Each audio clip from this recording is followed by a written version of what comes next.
Board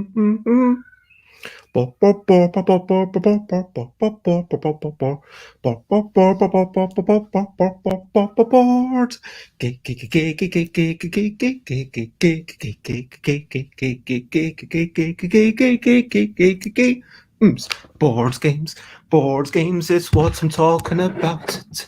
Board games, I'm not gonna shout. I am starting off the streaming with a little bit of singing, and today I'm going to talk about whether games are exciting before they're finished, and I'm not gonna shout because I'm thinking that before a game's totally done, you can have a thought about what things someone might create and how the rules might change. And that is something that maybe tickles our brain. Board games is what I'm talking about. Are games more exciting before they're finished? I'm not going to shout. Oh, good morning, good afternoon, whatever it is, wherever you are. I am Bez, and this is episode 493 of Busy Beats and Briefer Bladder. Yes, it is Bez. Hello, Jess. It is lovely to see you. Now, yesterday I looked up the new expansion for Roots, Marauder expansion, and I was thinking, oh, I wonder how that fits together. What would that be like? Oh, how would that work? And I was thinking, are games more exciting before they're finished? Like, are they more exciting before we've played them all? Do you know what I mean? Because it feels like, ultimately, if Mark Rosewaters talks about our hip, crispy hash brown theory. The idea that, like, when you get into a game, you enjoy learning it. Like, people don't like learning the rules for the games, but they enjoy that initial discovery of strategy. Oh, I can do this. Oh, I can do that. And then after a while, let's say you start off chess, there's the boring, oh, I'm going to learn the rules. That's not so much fun. But then you're like, oh, if I do that, then that means that. Oh, I'm starting to learn bits. That's kind of fun. And then the other thing that I'm thinking is that once you get better at them, it's just a lot of reading books and stuff, which isn't as exciting. And then, but what Mark Rosewater talks about as the crispy hash brown theory is because Magic the Gathering comes out of new content, people have already learned the rules, they've gotten over that bit, but now it's like, oh, what if there's this new keyword that does that? What if there's a card that does this? What if there's a card that does the other thing? And you've got to consider all these things in your head. And so there's more tickling of your brain. Do you know what I mean? And so it's like, if that's basically what I want to talk about. And I think the answer is kind of, in a way, yes. Just says, I'm wiped out today. How are you? I'm generally well. Are games anticlimactic once they're finished? Now, I'm not talking about one.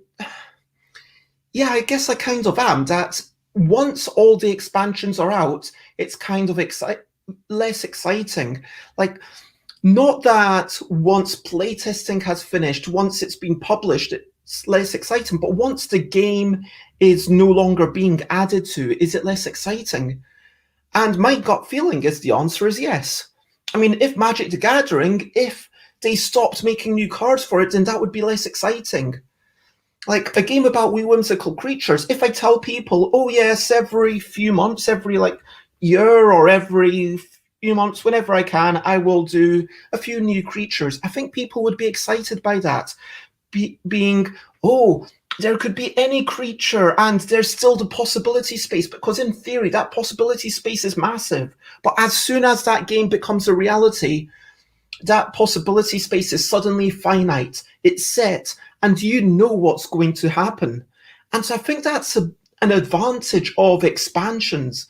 And now just says, if games are anticlimactic once they're finished, then I need to do a new job. There are ways to make it so that games can keep that sense of, oh, I've not seen everything, even once it's been done.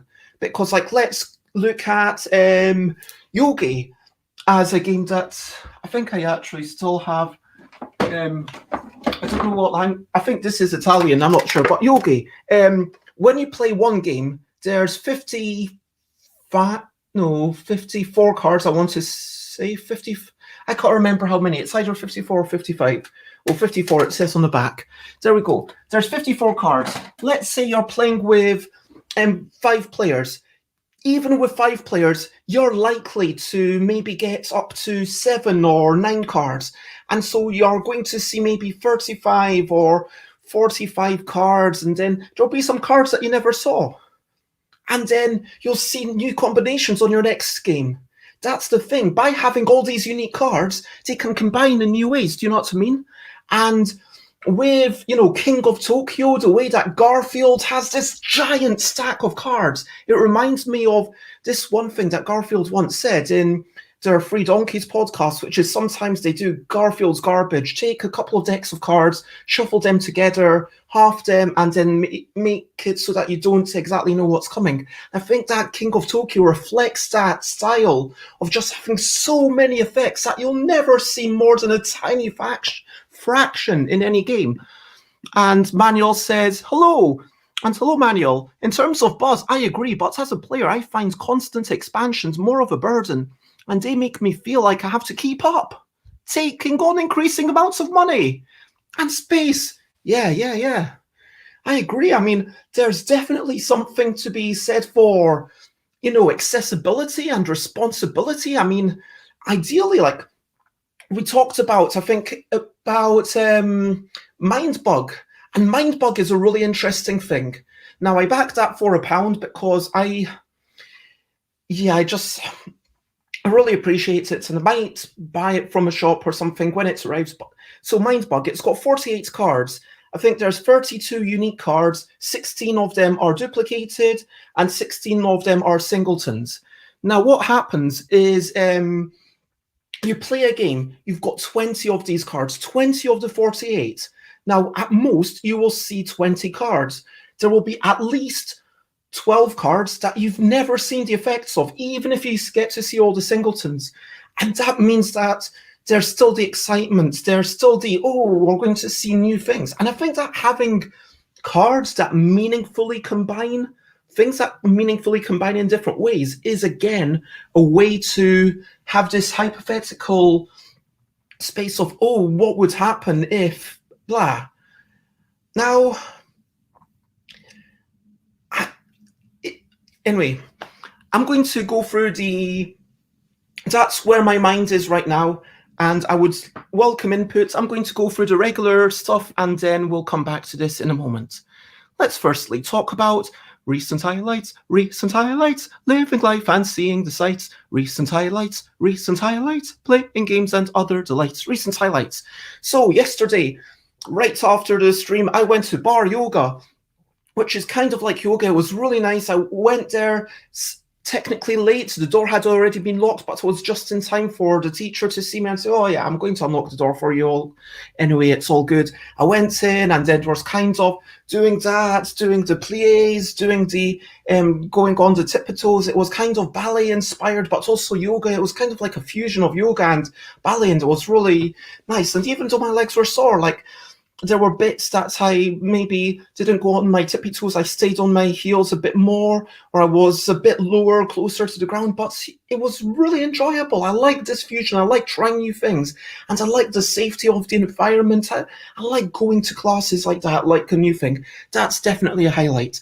Having lights, literally lights, and being able to do things at night, that for me is a highlight. I want to say that's a brilliant thing.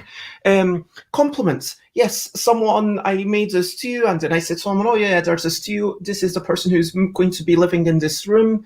And then they said, thank you, that's very lovely, and thank you for thinking of me. And having that compliment and that appreciation, that is a highlight. Achievements were going to yoga. I've done some amount of cleaning. I've not done as much as I would like, but the amount of cleaning I've done, that is an achievement. And also, I tidied up the stew. I kind of put it all into the plastic containers, put it into the fridge. Those are things that I am proud of. What are things that you are proud of? Yes, and firstly, hello, Alex. It is lovely to see you. I hope that you're generally well. And so, thank you. Having walls is pretty nice. Gosh darn, yes. I like the way they hold up the ceiling and keep the cold out. Yes, 100%. But unfortunately, there's a bit of a there. Yep, exactly. Jess scaled ridiculous mountains all weekend and can't even walk by Monday. But you did do a lot of stuff. So I think that's definitely a thing to be proud of. Well done, Jess. If you've got any questionably quick questions or indeed want to share your own stuff, then please do so. In questionably quick questions is the next section. It's not an interrogation, it's just the questionably quick question section. And while you're thinking of your questions, I will say that yes, having lights, having a brush is a brilliant thing, because I think that, a brush is just good at, getting bits of paper together and brushing things before you do the hoovering, just giving your room a wee bit of brushing. Definitely today I've started appreciating the value of a brush. Yes, a brush is a great thing, brilliant thing, you might say. And yes, this highlight is literally a highlight. Sure.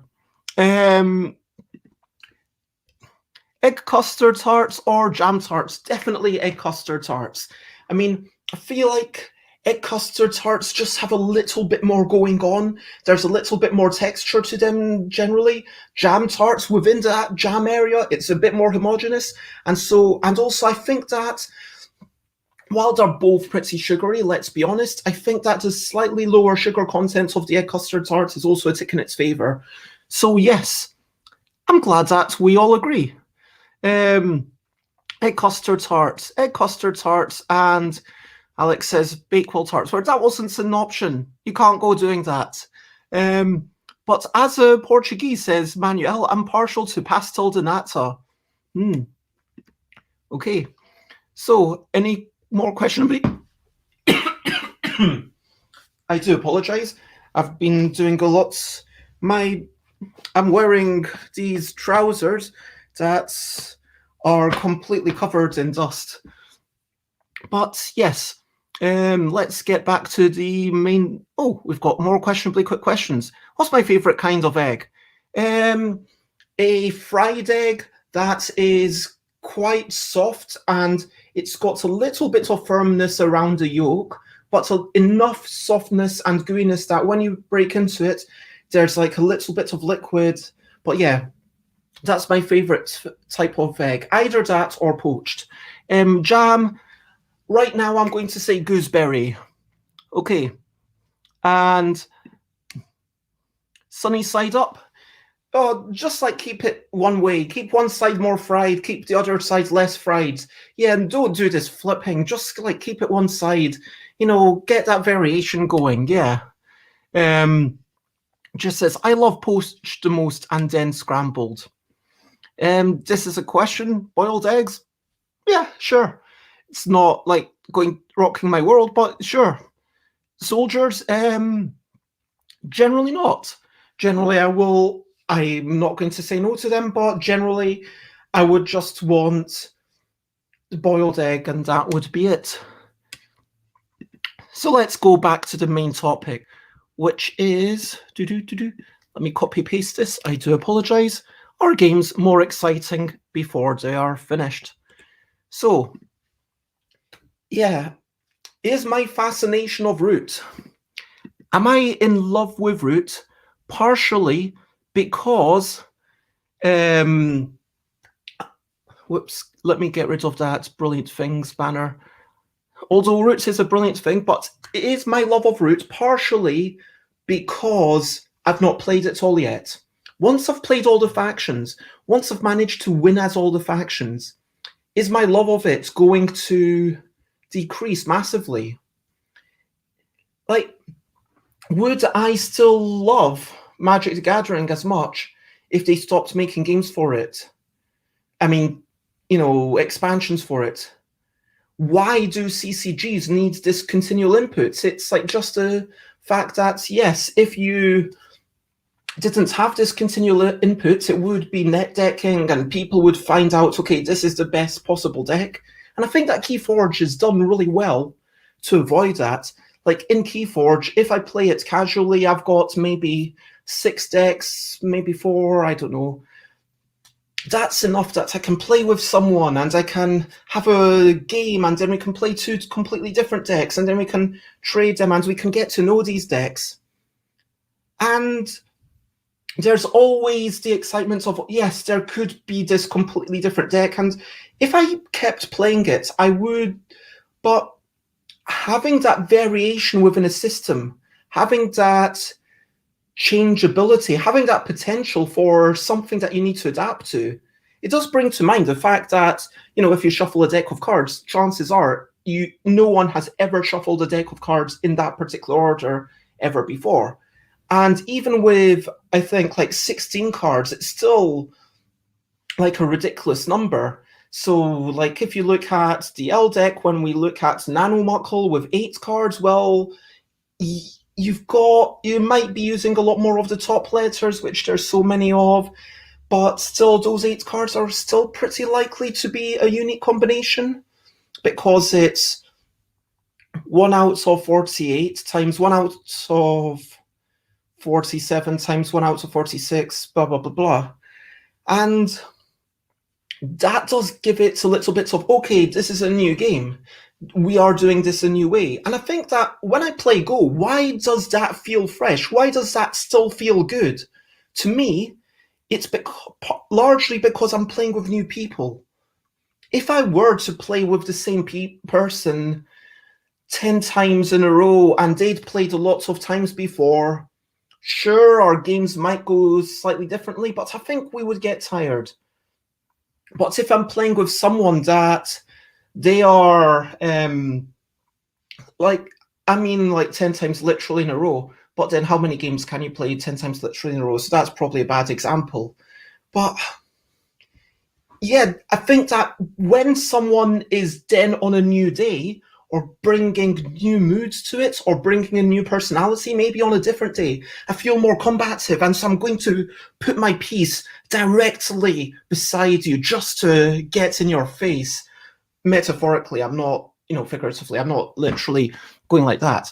But maybe I put my piece right beside you one day. Maybe I'm like backing off a little bit more another day. And this style can affect the way that the game goes. You bring your own dynamic to the game. And I think that games that play out differently based on the people around the table, especially when it goes above 2 players, especially when you've got high enough interaction that even if you play it twice in a row, it's like, okay, well, that person won, and so we need to not let that person win again. But then they win anyway. And then you think, oh, wow, they played pretty gosh darn well, good for them, or whatever. But yeah, do you know what I mean?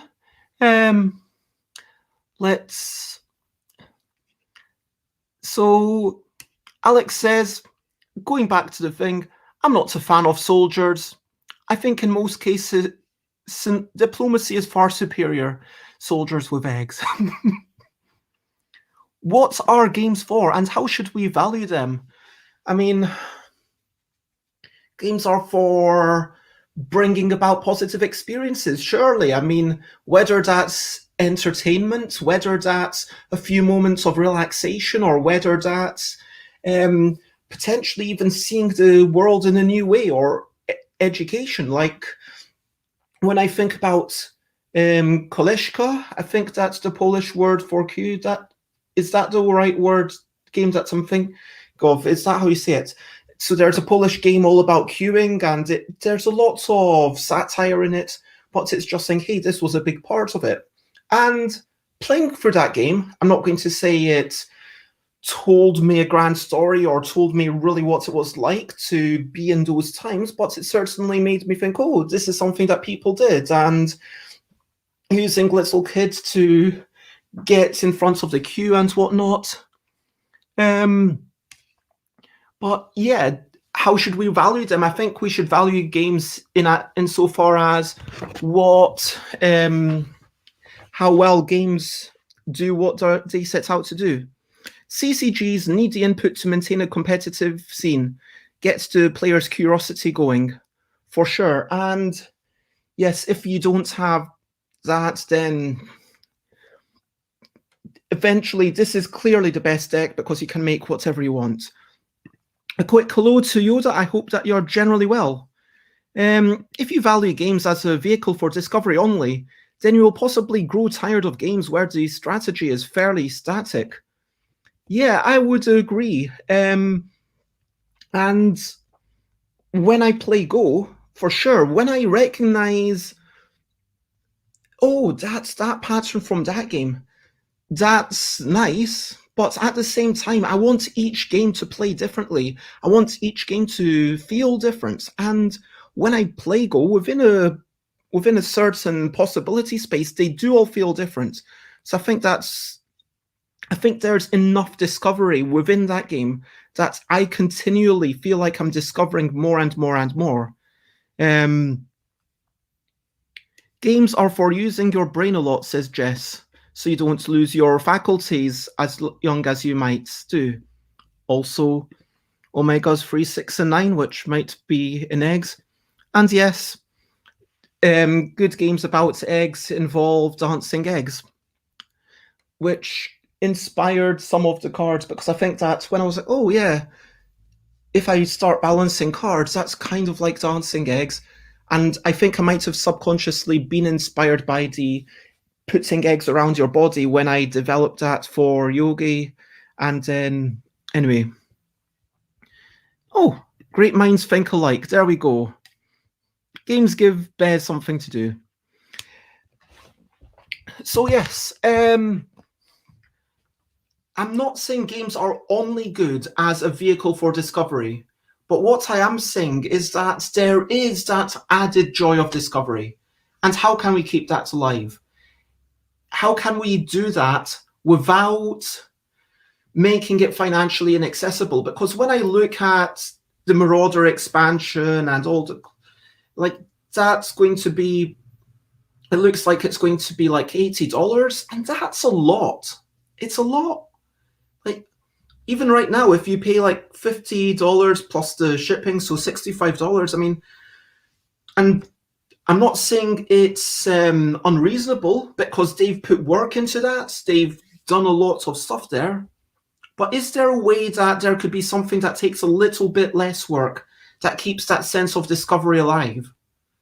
And then my mind goes to Keyforge, because in Keyforge, if I buy a new deck, it is only £10 brand new. And I'm going to see some cards that I've never seen before, probably. I'm certainly going to see a new combination of cards. And there is this massive possibility space, but then your discoveries at the start become exciting and, whoa, what's going on here? But then again, is that sensible? Is that reasonable? Does that feed into our desire of consumerism? Does that feed too much into does that prey upon our curiosity gap? Do you know what I mean? So what I'm thinking, is there a way for us to keep that sense of discovery alive whilst also making it so that it's something financially accessible? And of course, Keyforge, because millions of copies are being sold, they can afford to,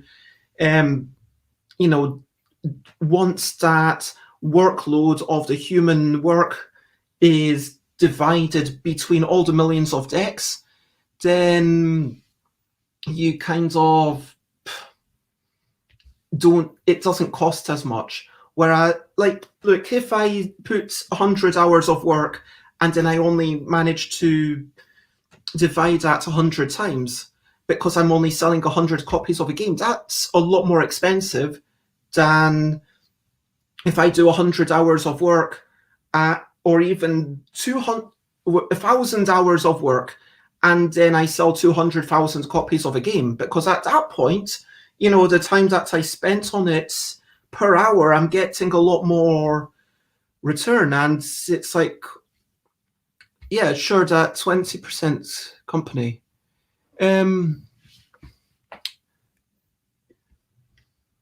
So Maniel says, I think that Keyforge found a good balance because there is no realistic way to complete a collection. Yeah, like if you want to complete a collection, I guess in theory you could, but yeah, you see your point. And no, Stream Elements is not a real person, but there is that little list that I've done there. The richest people are those who are able to exchange money for more money rather than time for money. This is, yeah, the richest people are those who are essentially, once you're able to employ other people, once you're able to buy time, and that's a really weird thing. Like, I mean, that's a side tangent. The commodification of people's time, and when you've got speculation companies like Asmodee, that ends up being sold to as an investment. They buy it for billions and then they sell it hopefully for more billions. And hello, Runa, it is lovely to see you. You can see the main topic on the scrolling thing. I'm just wondering about the discovery of games, and I was basically thinking about, yes, I love Root, but how much of that is because I've not played it all yet? Do you know what I mean? Yesterday or Saturday was the first time that I'd ever played a Vagabond. I've still not played as the Corvids, and so even within the eight factions that's already there, I've not played it all. I've not experienced it all. Once I have experienced it all, is that joy of discovery going to simmer down, and am I going to love it less? I don't know. What I can say is for sure it's one of the games that has brought me the most joy during this year, and I've been playing other people's copies, and that's fantastic. And yeah, that's kind of what I'm talking about. It's what is the journey? Like, what is the destination? But if the journey is seeing new things, if the journey is discovering, then I think, yeah, for me, that seems like the analogy, like the destination. What would you even call the destination? Would you call the destination winning the game? Like, in that sense, yes, absolutely. The journey of the play of the game should be more important than the winning of it. And yeah, that's the thing. And Jess asks about mountaineering games, and yes, there's Trek 12, which I've talked about. There's K2, which Manuel talks about, and there's what's the one by Dr. Finn. Dr. Finn's new game. Although I think, yeah, none of them really Trek 12 and Dr. Finn's one seem pretty abstract. Do I enjoy rereading books? Well, let me turn that question back to you. Let me ask everyone else. Do you enjoy rereading books? When was the last time you reread a book? Personally, I find a lot more enjoyment in a book or a film the first time that I see it, because it's like, whoa, that's new. Oh, what's happening here? Oh, there's the surprise. Oh, this exciting things. And there are a few books that I keep. Comics, my favorite comics, that I've had for a long time, like I will reread them, and I think that because comics are quite quick to read, but even then, if the quality was the same, I would rather read a new thing. Jess says, I like the novelty of new things, like Bez. That's why we're friends, apparently. Seems very conditional, but I'm okay with that. I have 4 favourite books, says Runa. Those I read every once in a while. I hardly read other books. And Alex, I don't usually pick books I've read before, as I enjoy new stories more. And Manuel, rereading books doesn't really cross my mind. I did go back to rereading a couple of fantasy books for my teens, but I shouldn't have. Oh yeah, because in retrospect, it's like when I was looking through the Warlock of Firetop Mountain, and I talked about how misogynistic and everything it is, and yeah, just like in the intro, the crying woman and all that. I can dream those 4 favourite books by now, says Runa. It is the world setting that I love in 3 of the books. They are a trilogy. I like to escape there every once in a while. Yeah, I can see. Oh, as here is no fun. I'm sorry to, but lots of love. And I think that this kind of so Runa, who reads basically those 4 books and nothing else, but then most other people are reading new things. And this kind of does suggest to me that people do like new things, and people do like new content. And if you've got a game and then there's a new faction, of course I'm going to be excited. And part of me was actually thinking the other day, when I go to Thailand, sure, I'm going to have to get rid of most of my collection. Like, I'm talking more than 50%. But, and like, I'm probably going to open up 1 box at a time and do it 1 box at a time and say this. And so because of that, I'm trying to not buy any new games. I don't think I've bought any physical games in the past. I'm trying to think, when was the last physical game that I actually bought? Might have been 2019.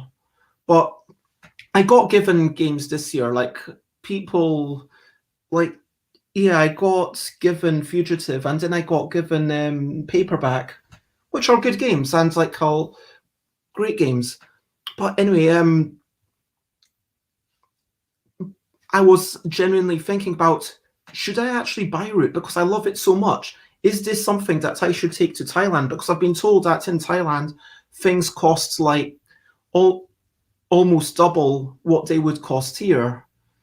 And then in my mind, I'm thinking, yeah, will I still enjoy this? Will this be a game that I really want to play? Will this be a game that I want to share with Jess? Will this be a game that I want to share with the new friends that I make? Or conversely, will I get tired of it once I've played all the factions? And that's kind of what's going on in my head. I'm aware that we've not come to any conclusions, but yeah, if you've got any thoughts on this, I'm curious to know what you think. And Jess says, I like emotional books. Jess has reread some of Judy Blume's book, wouldn't read any author until Jess found Virginia Andrews. Alex enjoys funny and mystery books, and also funny mystery books. I don't know any funny mystery books. But anyway,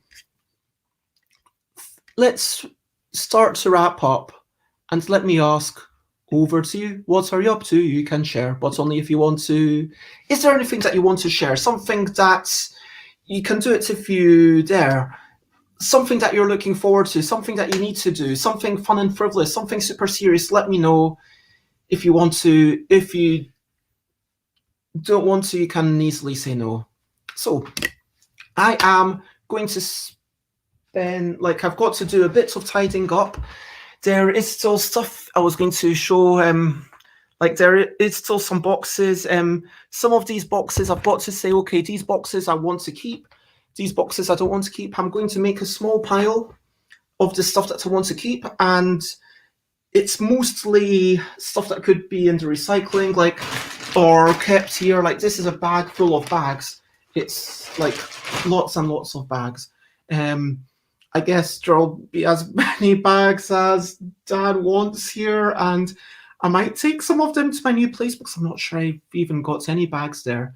So I should probably get some bags. But anyway, I'm going to be tidying up here. I'm going to have a chat with Jason at 2 p.m. And other than that, ideally, I would like to post some things because we didn't get to posting things last week. But if I'm not able to, I will forgive myself. But those are my top 3 priorities. Firstly, tidy up before the next lodger moves in here. Secondly, have a business meeting with Jason, try to sort out Dragon Meet, which is happening this weekend, and plan ahead for future conventions like UK Games Expo a wee bit.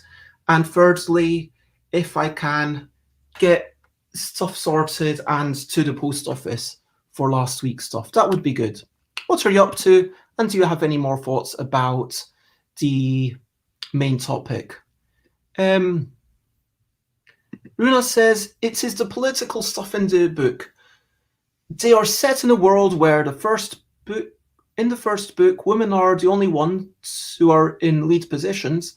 They changed this during the story. The economy is a mix of trading and money. Okay, that sounds much like capitalism. Taxes are basically only on companies who basically give that out voluntarily. Well, I like it being on companies, but then what defines a company? And if it's voluntarily, why would companies give money voluntarily? I mean, I would love that to be explored, but I do find with a lot of these books, it's kind of, oh, that's a really interesting thing. Oh, no, they don't fully explore that. But yeah, why would companies give taxes voluntarily if they didn't have to? Basically, hoarding wealth is frowned upon, is seen as unnecessary, so it doesn't really happen in that world. Well, I guess if that's the way that people are built, then that's great. Also, stuff that is shareable is shared, like pleasure boats. Amazing. I know some people who love reading and watching the same things over and over, and I sort of can't imagine how that person feels, says Alex. Yeah, trying to relate to that. But do you feel this? Do you enjoy replaying the same game over and over? I made a mess. Oh yeah, there is lots of mess in the room. That's true. Yeah, it's basically the worst boxes. That's quite tidy actually, says Alex. Yep, the old bag of bags. Jess is eating spicy chicken and avocado and quinoa salad. Oh yes, Alex just launched a puzzle advent calendar. Share your link to that so everyone can see it. And I read that. I was like, oh, what's going on? And I saw something about the two pictures. Clearly, that's a clue. Was it? I think my first guess was why I. Like yesterday, I read it and I had no idea, but today I tried to give it a bit of a thought. But yeah, I just was really, really struggling. But yeah, if you want to check out Alex's puzzle calendar, then go to canongames.wordpress.com/puzzle calendar. Let's firstly, hello Bones. It is lovely to see you. Who has a bigger mess apparently. And yeah, Jess, I get it. Like a game is meant to play out differently. If it played out exactly the same, then that would kind of not be quite it doesn't quite fit the stereotypical view of a game, does it? And then you've got things that are more seen as one-time games, like I guess escape rooms, things that border more on puzzles. I'm looking here because like not that I have anything, but like there was something there that used to be there. Oh yeah, the adventures and the fighting fantasy game books, like those game books, especially with fighting fantasy, because there's one correct path. Once you've gotten that, it's always going to be the same. But yeah, then those things are seen as more disposable. Oh wow, Bones is also moving. I hope that your move goes better than mine. It's like first time I moved, yeah, Van got stolen. Second time I tried to move, like the people that I heard in retrospect, like at the time they were very charming, but in retrospect, they did less than half the work, and then they went off when there was still stuff, on the ground and like outside the flats, and that's not okay. So then I had to walk it all up, and my legs are still a wee bit sore today, but a lot less sore than they were yesterday. Yeah, I know some people for which watching the same movie or show over and over again gives them comfort. They aren't paying attention for most of it, but it's familiar and safe. Yeah, I totally get that. And I definitely do that with music. Most people listen to music more than once. Most people have an album, and I would almost say that with an album, this third listen might be like the best one when it's still really fresh. And when it's something like what I listened to this morning was Fatboy Slim, Halfway Between the Gutter and the Stars. And this is an album I've listened to several times. I've listened to it a couple of times in the last few weeks. I think maybe even 3 times if you include that time that to listen to the extended version, and it's got the same first 11 tracks. And I know that it starts off with this kind of jazzy beat, and then it moves into some hardcore beats, and it keeps up the energy until it drops down with demons, and then it's got this song of affirmation. And I know that we're going to hear Macy Gray come in and sing about, getting rid of your demons and just having some good vibes. And then it's all wrapped up in this lovely song for shelter, which is kind of like a song about music and appreciating the music itself and deepening your connection with the music. And I listen through that, and it's fantastic to listen to that. But then again, I don't pay all my attention to do it. That's not like reading the same book over and over. I mean, actually, today, while I was listening to it, after I think the second song, I started listening to a podcast simultaneously. I wasn't listening to the podcast on double speed or anything. I was listening to it on 1.5 speed. That's not the point. But, I'm doing other things. I'm multitasking. I'm listening to this podcast, Decision Space, really good show. Highly recommended. Episode 12 is one of the best podcasts ever, Decision Space. And I'm also listening to Halfway Between the Gutter and the Stars.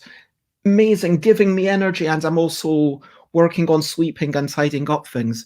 But yeah, I feel like that's very different to playing a game that you feel like you fully explored, like games do at some point they might get played out. Do they? How much depth do they have?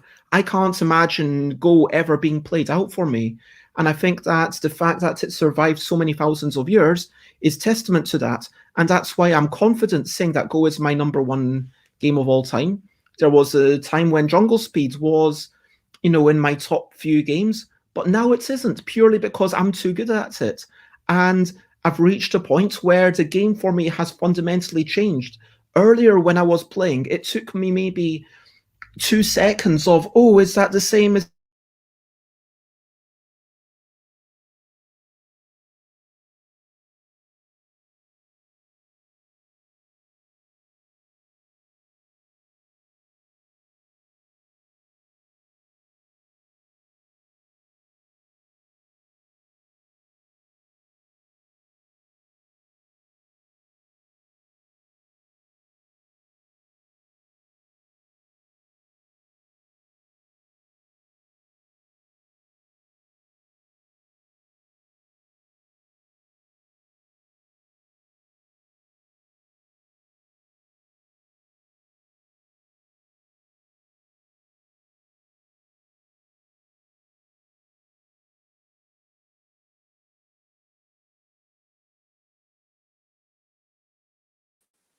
hello.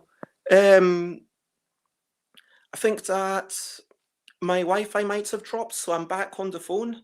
Um, yes, what was I talking about? The sense of wonderment in. Oh, I can't even remember now. Yeah. Oh, yes. Jungle Speed. When I started, it was like the sense of wonder of what's going on with these things. And then I had the expansions, and I was, whoa, these things are more similar. And I would have loved them to come up with expansions for Jungle Speed. That would have kept the game at the point of discovery for me.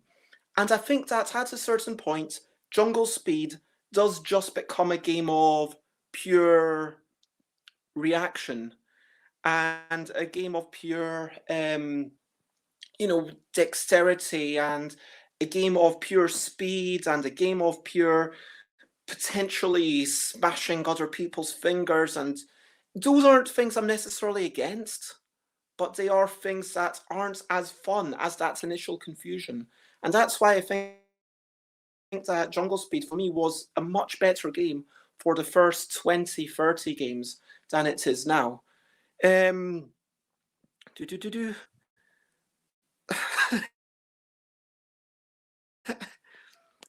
Manuel, because I was frozen for a moment, says talented human statue.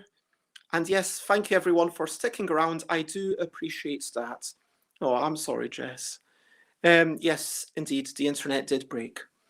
But yes, that is all of my thoughts finished on the topic. I think I missed some of the comments, but because I had to reload on the phone, I can't see any of the old comments, so I do apologise. But if you've got anything more that you want to say, please do share. Otherwise, yeah, I'm going to recap and wrap up before I finish up. It's been a good chat. I think that, yeah, we talked about making sure that people, ultimately, it's about making sure there's stuff that you haven't seen. It's not necessarily about having expansions. It's about making sure there's stuff you haven't seen. And I think that, in retrospect, I'm just going to give a shout out to my own game, a game about wee whimsical creatures and trying to identify them after someone makes noises. On that game, double-sided cards. I mean, double-faced cards, but all cards have two sides. But, monster. It's not like you've got monster and then back of card. And that means that when you play it, there's probably going to be lots of creatures that you never hear the noise for. And so I want to just say, yeah, well done, Past Bez. That was a good design choice. Trying to put in content and trying to pack as much content in there. Like having cards that some of them you never see, whether it's something like King of Tokyo or Robinson Crusoe. Like in those games, there's so many cards that you never see, or whether it's games in the ecosystem, or whether it's even cards that you don't see them together. Maybe they've got so much energy and they've got so much interaction, or conversely, maybe they've got anti-synergy, and that's going to keep it exciting. Then we talked about, yeah, Garfield generally, Keyforge, what's it done, talking about rereading books, talking about rewatching films, talking about yeah, well, we talked about a few other things, but we talked about eggs, and yeah, fried eggs are my favourites, and egg custard tarts are the people's choice, and also my choice. So, bye, Runa. It's lovely to have you. I hope you're generally well. I get the feeling it gives you something to look forward to. That's the main driving element of legacy games and CCG, says Manuel. Yeah, I think that having content, and I guess it's, when I think about it from a design perspective, it's not just about how much content is there, but it's about how is that content metered out? How do you show that content? Do you keep it special? Do you only show a few cards every game? Do you show loads and hundreds every game? Do you know what I mean? I like novelty in life, says Jess, but I like stability in games. You know where you're at with Boggle. But imagine if you had Boggle with cards, says Alex, but with no box I can shake. Also known as Boggle, like for the L deck. Anyway, it's been lovely chatting with you all. Stuff by Bez is where I am. I am streaming every day. Hopefully, as long as I can get internet reception at 10 a.m. UK time. Tomorrow, as long as I can get reception at 2 p.m., I think it will be. Is it 2 p.m.? I will be, or maybe it's free. Check on this link. I'll be doing a thing with Sarah RPG. Share, spread the word. Thank you, everyone. You are all super lovely. And for now, all that I can say is bye, bye, bye, bye. This is the goodbye song. Bye, bye, bye, bye. Jess is eating croutons. Bye, bye, bye, bye. This is the end of the show. Bye, bye, Bye bye, and now it's time to go through. Bye bye bye bye. This is goodbye song. Bye bye bye bye. Thank you for watching along. Bye bye bye bye. This is the end of the show. Bye bye bye bye. And now it's time to go. Bye bye, and yeah, have a lovely day, and see some of you in the not too distant future. Bye bye.